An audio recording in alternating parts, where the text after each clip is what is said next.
Hi, everyone. Welcome back to another episode of the podcast. Today, my guest is Chris Ochoa. He's a second-year PhD student at UCLA studying molecular biology. Hi, Chris. Hey, how's it going? Good, thank you. Thank you very much for coming on to the podcast today. So my first question is just going to be, how did you hear about the co-op and how long have you been living here? Yeah, I first heard about it from a friend who's also a graduate student who was living at the co-op last year. And he was sharing a little bit about his experience and what he liked. So that's kind of like where I first heard about it.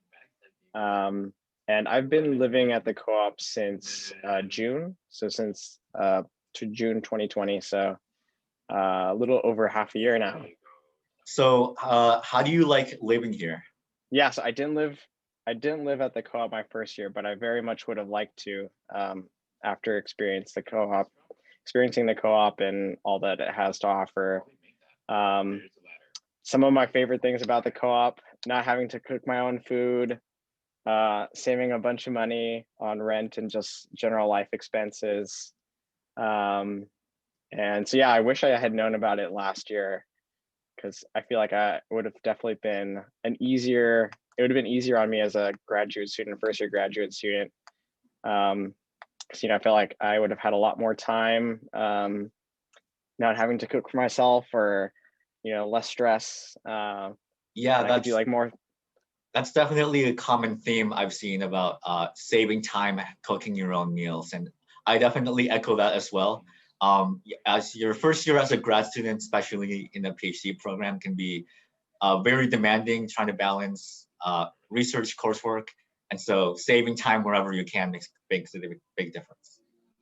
Yeah, absolutely. And I think it gives you like more time for things that you enjoy. Like one of the things, like being affiliated with like different organizations on campus, like a club that I'm a part of. So definitely gives you more time, effort, energy to do that. And so I think like most people, I started off in the kitchen shift, and so I was doing early morning, 6 to 10 a.m. And I found that like I like that, like I can get it, like out of the way, and I can go on with the rest of my day. And yeah, and I really appreciate that there's such a place like the co-op. I'm not like like the most like social of people, but I appreciate that like the people I've like interacted with have been like very kind and friendly, and the overall environment has been like very like overly like supportive. I think just like an overall like healthy place to like live in. Yeah, so I wanted to ask you more about how you decided to come to UCLA for grad school. But first, can you tell us a little bit about where did you do your undergrad and what made you decide to come to UCLA of all places for grad school? Yeah, definitely. So I started off at a community college. I went to a community college in the Bay Area called Chabot College. So it's where I did my first 3 years, and then I transferred to UC Davis to finish off the last two. And yeah, that's where I finished my undergrad. And then in transitioning into graduate school, some of the factors that influenced my decision were, I wanted to be in California, first of all. I wanted to be around my family, or like at least in close proximity. And I've lived in California my whole life, and I love California. A California boy, so I would have saw that it would have been hard to live in someplace else. And in terms of picking UCLA specifically, I had a really great experience during my interview weekend. And like my program is very interdepartmental, so we have like a whole bunch of different research areas. People are always collaborating with each other, and so I felt like the environment that fostered the scientific research was very collaborative in nature. Additionally, like I felt like the graduate students, although it's like expensive, and although it's living in Los Angeles comes with its own challenges, but overall, like the students felt like they were enjoying their time, enjoying the research, and definitely the caliber of research that UCLA has to offer is definitely top notch. So Yeah, those are all definitely. things that kind of, yeah. So following up on that, so you said you're a graduate student in molecular biology. So just wondering what drew you to that area of research? Did you also start off in that area in your undergrad and continued that for grad school, or how did you end up in that? Yeah, that's a really good question. I feel like I took a very winding path to get to like where I am, and so I can relate with a lot of undergrads who feel the same, or you maybe feel like a little stressed in picking something.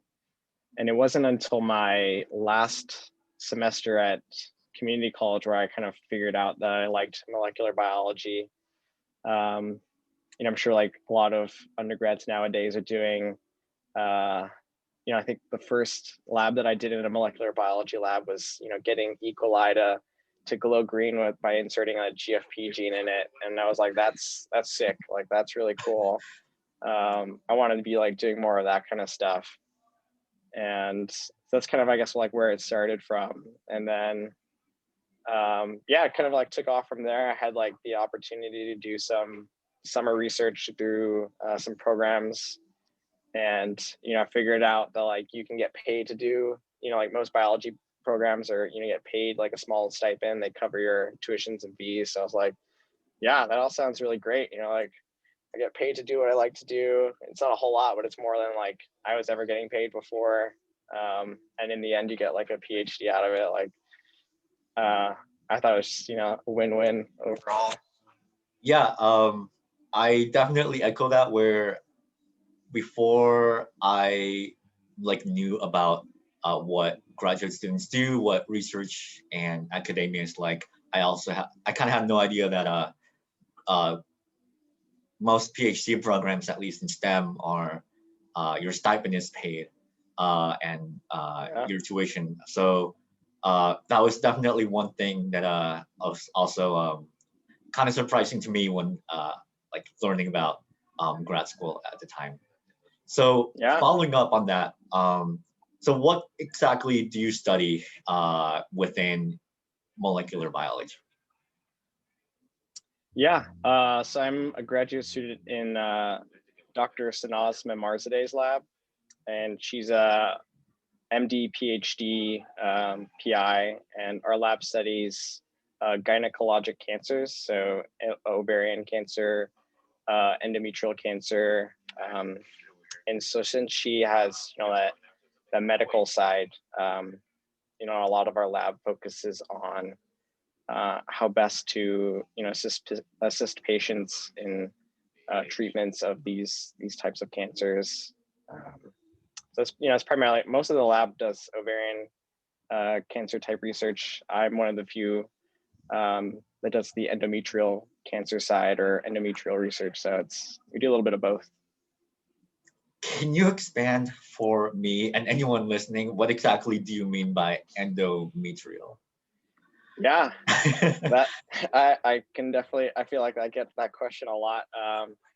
So just some very like, this is all stuff that like was new to me. I joined the lab like summer of 2020. So this is like all, stuff that I'm also currently like learning. But so for those that don't know, the endometrium is the inner lining of the uterus. So, it's shed during menstruation. It's where, like the embryo implants. It's one of the most highly proliferative tissues in the human body due to, like the shedding of the endometrium and then the regrowth. So it's got a lot of regeneration potential, and a lot of people are, looking into it as a source for, stem cell therapies or using these. I don't particularly use this type of research, but, a lot of people nowadays kind of are looking at the regenerative side of these endometrial stem cells. Okay, so this might be like a naive assumption on my end, but so you say you use the word proliferation. So do you mean like that these cells replicate more than your average cell. Yeah, And you also said something about how this lab studies cancer. So from the little bit I know, I'm guessing that like by the nature of these cells that they replicate more than your average cell, that they're more prone to cancer for that reason. Does that sound correct? Yeah, exactly. Yeah, I apologize. I can be more like, you know, laying this understanding. But sorry, yeah, maybe you can cut that part out. But exactly, No, I you know, think that's that exactly what, right. You're hitting it right on the head. Gotcha. So one thing I'm actually more curious now about is, so you mentioned that the PI in your lab is an MD PhD. So Mm-hmm. and the kind of research that you are talking about, it sounds like it has a lot of clinical aspects to it as well, or like would that be correct? That like do the studies that you do, are they like more on the like bench work entirely, looking at like the molecular processes, or does your lab like have any like collaborations with any clinical studies? Yeah, that's a really good question. I think we do a little bit of both, actually. We definitely do a lot of bench work, but you know, due to the nature of, you know, Dr. Memarzadeh's, you know, connections with the, you know, Ronald Reagan, Santa Monica hospitals, we do get a lot of like patient samples from patients, you know, who have these types of cancers, and so we're more closely able to study, you know, actually what's happening, you know, with, you know, in patients, you know, like lives. And so yeah, we definitely have a lot of collaborations. Maybe I shouldn't say too much, but yeah, we have collaborations with other labs on campus that you know, have more clinical impacts. And I think definitely, you know, like in terms of, you know, treatment for these cancers, you know, there's a lot that's kind of, there's a lot of treatments that are kind of the most readily used. And so, you know, it's always interesting. I mean, it's always, you know, how can we make these treatments better by combining them with other, you know, cancer therapeutics, or how could we, you know, best target these, you know, specific, you know, making treatment specific to patients, I think is a big thing nowadays. Okay, so this kind of just brings up a lot of thoughts in my mind that I want to ask you more about. Yeah, for sure. So first, actually, just want to get your thoughts on. So one thing I've been actually learning a little bit more about is how cancer, as or we typically think of it, even for what we might call, let's say, pancreatic cancer. So someone might have pancreatic cancer, but there can be many types of pancreatic cancer, and they can all be very different. And that, from what I've been understanding, is that it can be very difficult to treat. Like, in this case, pancreatic cancer, like having one, you know, therapy or cure that fits for everyone that has pancreatic cancer, because even within pancreatic cancer, that it can be like a very varied in the different types of cancer, right? So what I'm wondering is this something that also applies to the types of cancer that you work with? And is there like a particular type of cancer within that, you know, broader like ovarian, or what was it, endometrial cancer, that you're talking about? Does my question kind of make sense? Yeah, no, absolutely. You're definitely like spot on.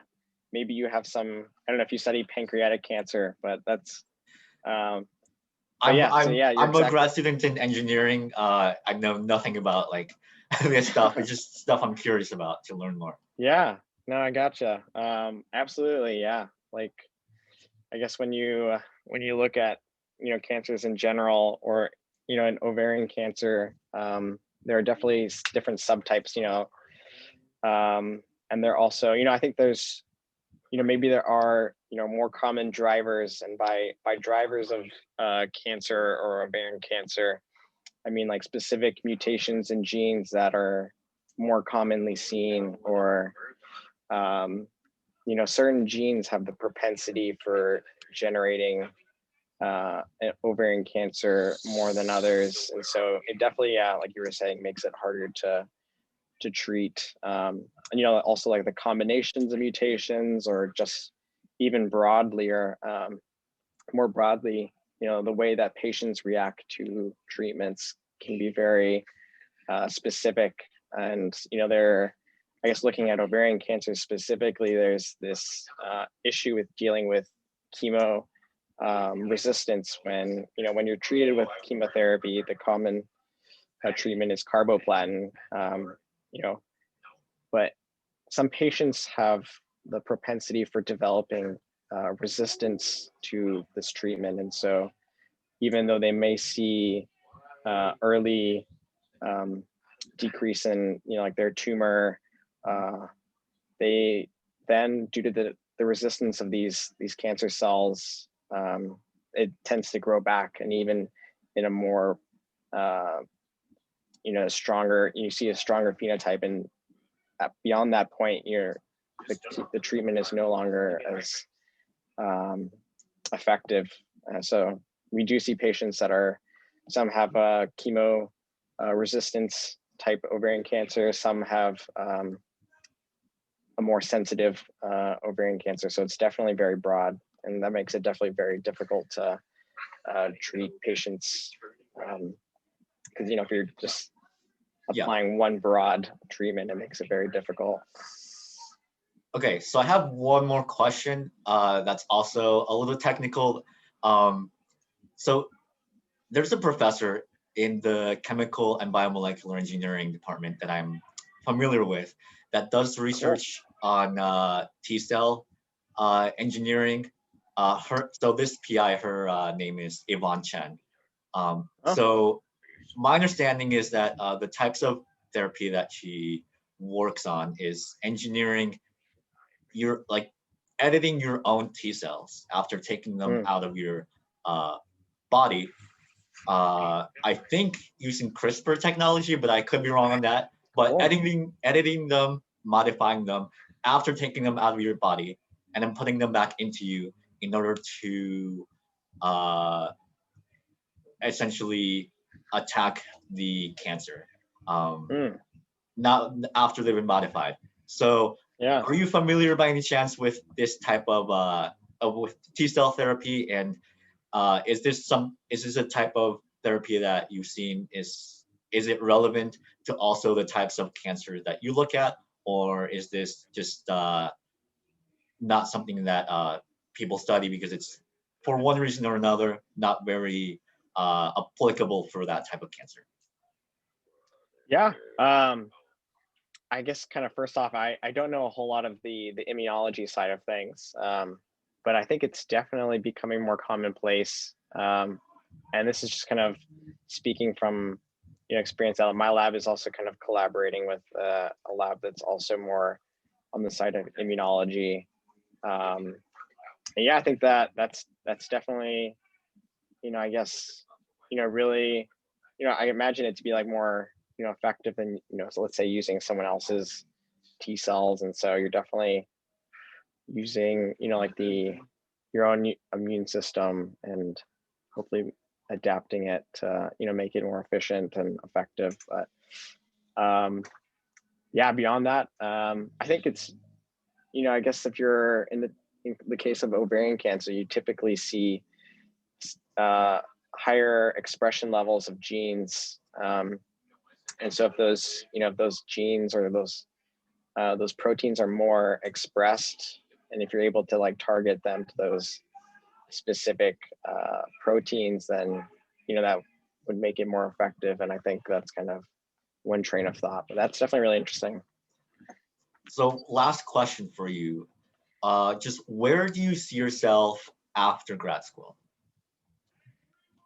Yeah, that's a good question. I think that's one I'll have to think about, and maybe like I'll have a better idea down the line. But I think for me, one thing that I've appreciated throughout the course of my studies and academic career is I feel like I've been helped a lot by a lot of mentors and professors along the way. I feel like I've been given a lot from these people in my life, and so that's something that I find enjoyable, is being able to like contribute to the growth and success of other scientists. Because I come from an underrepresented background, and neither of my parents went to college, and so I definitely have a desire to help those in similar situations, or people just that might not know about the opportunities of grad school, like you were saying in the beginning. Like I definitely came in with that same mindset. I had no idea it was an option. I thought you had to pay for it. So when I figured out, you can get paid to do it, I was like, that's what I want to do. And so I could see myself doing that somewhere down the line. I don't know necessarily right out of grad school, but definitely mentoring and helping to raise up others to do what they want to do and feel like they can do it is something that I would want to do. Awesome. Well, thank you very much for coming on to the podcast today. Yeah, thank you for having me.